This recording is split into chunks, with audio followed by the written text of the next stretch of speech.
About 1 year ago, Carlos Sainz was on top of the world. He had just managed to win the Singapore Grand Prix with Ferrari, which just so happened to be the only victory for any team besides Red Bull in a year that was extremely dominant. At that time, it seemed like nothing could go wrong, but little did he know that it would all turn upside down in a couple of months. Thanks to a huge announcement that came out of nowhere, Carlos Sainz was now on his way out of Ferrari. Of course, there were still 9 other teams, and at least 3 of those teams are on the same level as Ferrari, but the decision Carlos Sainz made about his future was a shock to everyone. Why did Carlos Sainz decide to go to Williams, and will this decision help propel him to superstar status, or will this be the beginning of the end? Ever since the rumors began that Audi would be entering Formula 1, Carlos Sainz has been closely linked to the team. His father, Carlos Sainz Sr., has a long-standing history with both Volkswagen and Audi, having won multiple titles with both teams over the years. Given this closely knit relationship, the transition for Carlos Sainz towards Audi was on everyone's lips, even before it was announced that he would be losing his Ferrari seat. The problem is that Audi will only be joining Formula 1 when the new regulations come into effect at the start of the 2026 season. But Carlos needs to leave now, and that gap of 1 year, the 2025 season, caused a massive headache for everyone. Since everyone was speculating that Carlos would inevitably end up at Audi at the start of the 2026 season, all teams saw him as a driver that would simply come into their team for 1 year and then move on to Audi. The problem was that Sainz, like any other driver or any other person in any job for that matter, was also looking for job security. It must have come as a shock to hear that he was being dropped by Ferrari, especially after he had been improving year by year and had brought Ferrari to their only victory of the 2023 season. You're only as good as your last race in Formula 1, and if you don't have the certainty that you will be on the grid next year, that's just an extra thing to worry about for the drivers. Audi did reportedly offer Sainz a contract, but this would mean having to join Kick Sauber F1 team next year, who have been the worst team by far this year.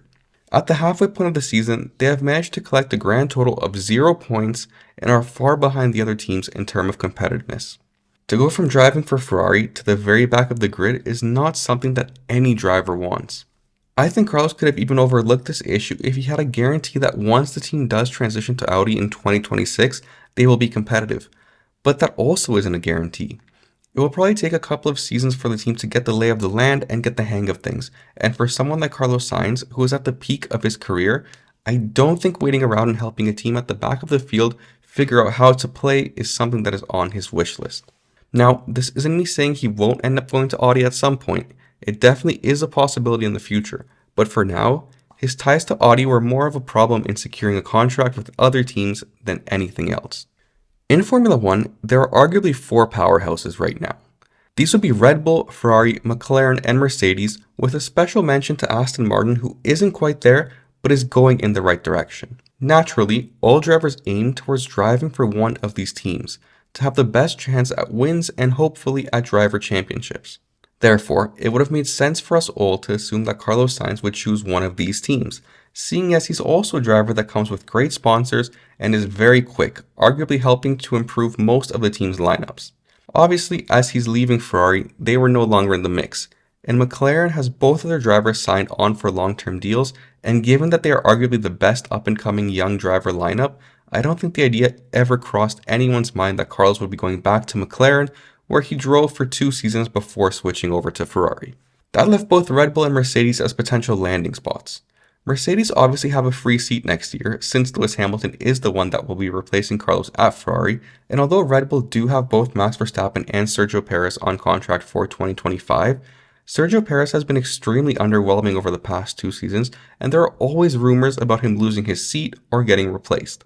The problem with both of these potential teams for Carlos Sainz is one, their fear that they probably believed Carlos would eventually be heading off to Audi and he would be more of a loan, and besides that, the fact that both teams have driver development programs and could be looking to bring in some fresh talent to Formula 1.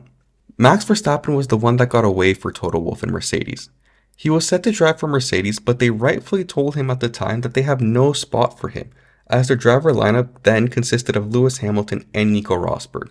Not too shabby.